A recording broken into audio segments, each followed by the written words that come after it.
જાફરાબાદ શહેરમાં અનોખી રીતે ઉજવવામાં આવી જન્માષ્ટમી અને જાફરાબાદમાં ધારાસભ્ય હીરાભાઈ સોલંકી તેમજ ચેતનભાઈ શિયાળ દ્વારા હવેલી ખાતે કરવામાં આવી હતી આ ઉજવણી મંગલા આરતી કરવામાં આવી હતી અને જાફરાબાદ વિશ્વ હિન્દુ પરિષદ બજરંગ દળ અને દુર્ગા વાહિનીની માતૃશક્તિ તેમજ તમામ સમાજના આગેવાનો દ્વારા મટકી ઉત્સવ યોજાયો હતો। જાફરાબાદ નગરપાલિકાના પ્રમુખ પ્રતિનિધિ પ્રફુલભાઈ બારિયા, મનહર બારિયા, વેપારી આગેવાનો જયેશભાઈ ઠાકર, હર્ષદભાઈ મહેતા, કુમારભાઈ સોની, લાલભાઈ પરમાર, શહેર ભાજપ પ્રમુખ સંદીપભાઈ શિયાળ તેમજ તમામ સમાજના આગેવાનો મોટી સંખ્યામાં શોભાયાત્રામાં જોડાયા હતા। આ ઉપરાંત જાફરાબાદના ટાઉન પોલીસ સ્ટેશનના પીઆઈ ભાઈકન તેમજ ભોળાભાઈ સહિત પોલીસ સ્ટાફ દ્વારા ચાલુ વરસાદમાં બંદોબસ્ત જાળવવામાં આવ્યો હતો। જાફરાબાદના અલગ અલગ વિસ્તારમાં ભગવાન શ્રી કૃષ્ણની શોભાયાત્રા નીકાળવામાં આવી હતી। મટકી ઉત્સવમાં જાફરાબાદના અલગ અલગ ગ્રુપના મંડળો દ્વારા મટકી ઉત્સવ કરાયો હતો અને મટકી ઉત્સવ દરમિયાન મેઘરાજાએ પણ મહેર કરી ધોધમાર વરસાદ વરસ્યો હતો। આજરોજ શ્રી કૃષ્ણ ભગવાનના જન્મ ઉત્સવમાં વિશ્વ હિન્દુ પરિષદ બજરંગ દળ દુર્ગા વાહિની માતૃશક્તિ જાફરાબાદ દ્વારા ભવ્ય શોભાયાત્રાનું આયોજન કરવામાં આવ્યું હતું।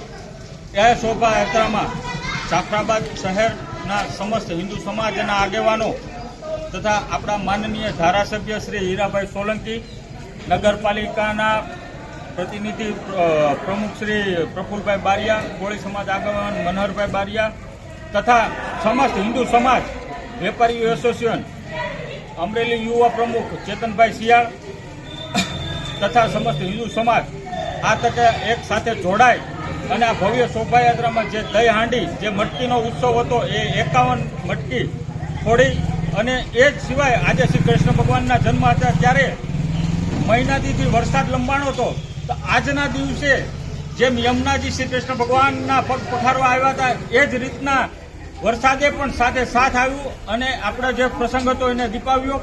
આ જ રીતના વિશ્વ હિન્દુ પરિષદ બજરંગ દળના હરેક કાર્યમાં સમસ્ત હિન્દુ સમાજ હોય, પત્રકાર મિત્રો હોય, આપણા પોલીસ સ્ટાફ, પીઆઈ ભાસ્કર સાહેબ, એમનો આખો સ્ટાફ, જેબીનો સ્ટાફ, નગરપાલિકાનો સ્ટાફ અને બધા કર્મચારી બધા હાજર રહ્યા એ સૌનો આપણે પરિષદ દ્વારા ખૂબ ખૂબ આભાર માનીએ છીએ।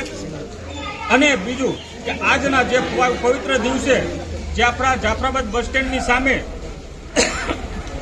છત્રપતિ શિવાજી મહારાજનું જે સ્ટેચ્યુ મૂક્યું હતું તેનું આજે અનાવરણ કરવામાં આવ્યું। આજે જે જાફરાબાદ બસ સ્ટેન્ડની જે સામે સર્કલ છે તે સર્કલનું નામ આજથી છત્રપતિ શિવાજી મહારાજ સર્કલના નામે જાણવામાં આવશે અને આવી રીતના સમસ્ત હિન્દુ સમાજ ધાર્મિક કાર્ય કરતા રહે, સાથે રહે, એટલું જ સૌનો ફરીથી આભાર। જય શ્રી રામ। Reporter Babubhai Vader, Janadesh news, Jafrabad.